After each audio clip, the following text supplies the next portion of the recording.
Men in love చాలా చేస్తారు ప్రేమలో ఉంటే.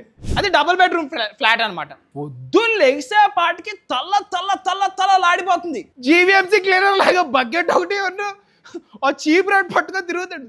బూజు కూడా తుడిసేస్తాడు. నాకేం అర్థం కాలేదు. అక్కడ ఏదన్నా డట్టిగా ఉందంటే మేమే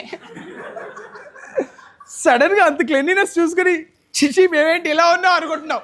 సరే ఓకే, హాల్ సర్దేశాడు. లోపలికి వెళ్తే బెడ్రూమ్ తల్ల ఆడిపోతుంది. అసలు బెడ్షీట్లు కూడా కొత్తవి, అవి నావి. నా భయం ఏంటంటే రిక్వెస్ట్ చేస్తా, అరే బెడ్షీట్లు వరకు మార్చేద్దాం, ఇవి నావి, మా మమ్మీ పంపించింది, ప్లీజ్ రా. అరే కావాలంటే ఉతికిస్తారా, ప్లీజ్ రా. మెన్ ఇన్ లవ్ చాలా చేస్తారు ప్రేమలో ఉంటే.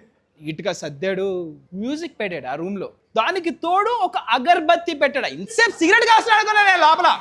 ఇదేం ఫ్లేవర్ సిగరెట్ రా అనుకుంటున్నాను నేను.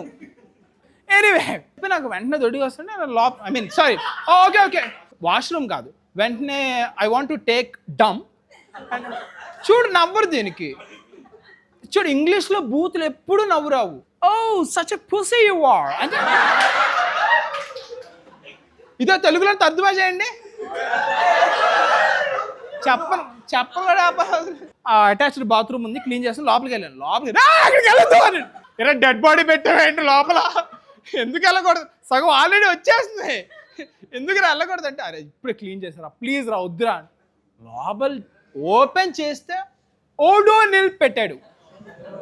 ఒకరోజు సాయిగాడు బాత్రూంలో వచ్చి బయటకు వస్తే వాసన వస్తుంది కదా అని చెప్పి మేము హిట్ స్ప్రే కొట్టాం. అది మా తాహతు, అన్నిటికీ కలిపి ఒకటే. అలాంటిది వీడు ఓడోనిల్ పెట్టాడు లోపల. ఖచ్చితంగా కూర్చోవాల్సిందే అనుకున్నాను నేను.